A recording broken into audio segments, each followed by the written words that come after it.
राज्याचे महसूल मंत्री चंद्रशेखर बावनकुळे आज अमरावती जिल्ह्याच्या दौऱ्यावरती आहेत। दरम्यान बावनकुळे यांच्या ताफ्यात 15 ते 20 वाहनं असल्याचा मुद्दा माध्यमांकडून उपस्थित करण्यात आला आणि त्यावर बावनकुळे यांनी स्पष्टीकरण दिलं।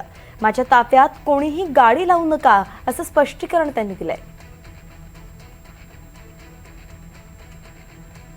नाही, ते आता वेगवेगळ्या अधिकाऱ्यांच्या त्या ठिकाणच्या एडीओची एक गाडी, तहसीलदारची एक गाडी, मी त्याला सूचना दिली आता एकाच गाडीत प्रवास करायचा, माझ्या गाडीत बसायची गरज पडली तर।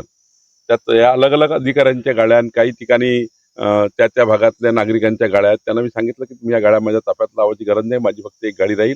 माझ्या ताफ्याला ज्या गाड्या जॉईन होणार आहेत त्यांना सांगितलं मला यायचं नाही, माझ्यासोबत कोणी फिरायचं नाही।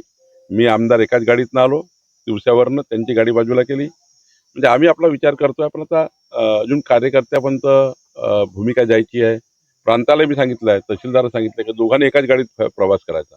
प्रांताने वेगळी गाडी, तहसीलदारने वेगळी गाडी, डेप्युटी एसएलआरची वेगळी गाडी, तलाठ्याची वेगळी गाडी, आरआयची वेगळी गाडी, ह्या नसता तहसील कार्यालयातून एका गाडीत सर्वांनी निघायचं आणि एका व्हेकलमध्ये निघून त्या ठिकाणी पुढे जायचं।